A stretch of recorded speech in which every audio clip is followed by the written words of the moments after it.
Prosesnya memang menata ulang, membongkar yang lama, menyusun yang baru.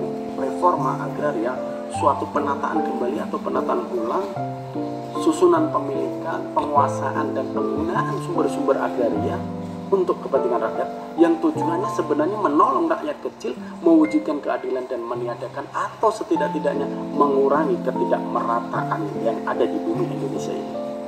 Di sisi lain, tanah yang demikian luas yang dikuasai, fakta hukum penguasaan tanah dihadapkan pada persoalan bukan kisah kaya yang kian kaya dan kaum miskin yang makin miskin, tetapi kaum kaya yang menjadi kaya lebih cepat daripada kaum miskin. Semua terjadi akibat belum meratanya masyarakat menikmati hasil-hasil pembangunan. Satu di antaranya adalah masyarakat hukum adat. Undang-Undang 39 tahun 1999 tentang HAM mengistilahkan dengan kelompok rentan. Barangkali tidak ada salahnya masyarakat hukum adat dikategorikan sebagai kelompok rentan. Korban memandang bumi, air, dan ruang angkasa itu sebagai suatu kesatuan yang utuh sesuai dengan cita-cita pasal 33 Undang-Undang 45 yang populer dengan sebutan hukum agraria dalam artian luas, namun disadari bila cita-cita Undang-Undang PA belum terakomodasi oleh Undang-Undang 5 tahun 60 tentang Undang-Undang PA itu sendiri. Hal ini terbukti dari materi muatan Undang-Undang PA yang hanya mengatur persoalan tanah semata. Ruang lingkup Undang-Undang PA tidak sesuai dengan sebelumnya bahwa istilah agraria menguras bumi Indonesia seterusnya melahirkan problem agraria yang semakin kompleks dan berwatak konseptual. Seperti kian menajamkan saja tentang kontradiksi struktural dalam perekonomian nasional.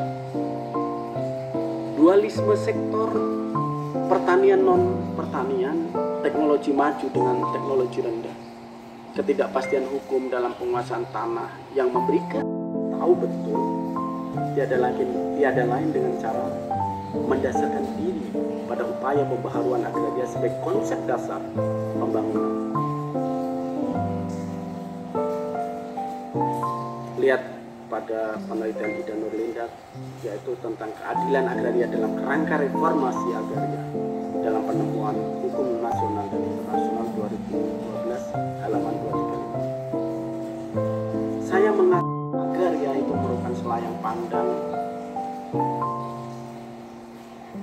Begitulah reforma agraria dalam pembangunan yang komprehensif terhadap persoalan-persoalan keagrariaan dalam metamorfosi yang kurang utuh istilah kita. Agraria berubah wajah dengan sebutan sumber daya alam.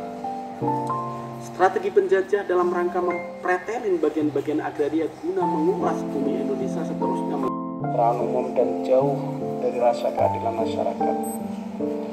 Padahal keadilan sosial merupakan salah satu sila Pancasila dan dimuat dalam pembukaan Undang-Undang Dasar 45 yang sewajibnya merupakan cita-cita hukum yang lebih daripada atas hukum sumber-sumber agraria yang ada.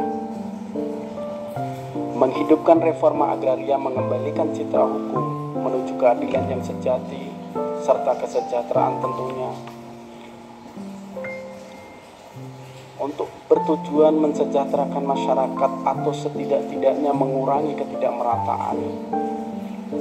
Bukankah hukum untuk semua orang? Kita ingat TAP MPR nomor 9 2001 tentang pembaharuan agraria dan pengelolaan sumber daya alam, disingkat TAP PSDA, masih tidur lelap sampai hari ini. Menghidupkan kembali menuntut peran negara, masyarakat dan dunia usaha untuk melakukan model pembangunan yang menitikberatkan akses aset kepada masyarakat hukum adat via pembaruan agraria, diantaranya akses yang adil terhadap tanah dan sumber-sumber agraria yang dimiliki oleh suatu daerah tertentu. Kita ingat rawannya pemenuhan hak masyarakat hukum adat terhadap akses ekonomi, politik, sosial, dan budaya juga mengindikasikan bahwa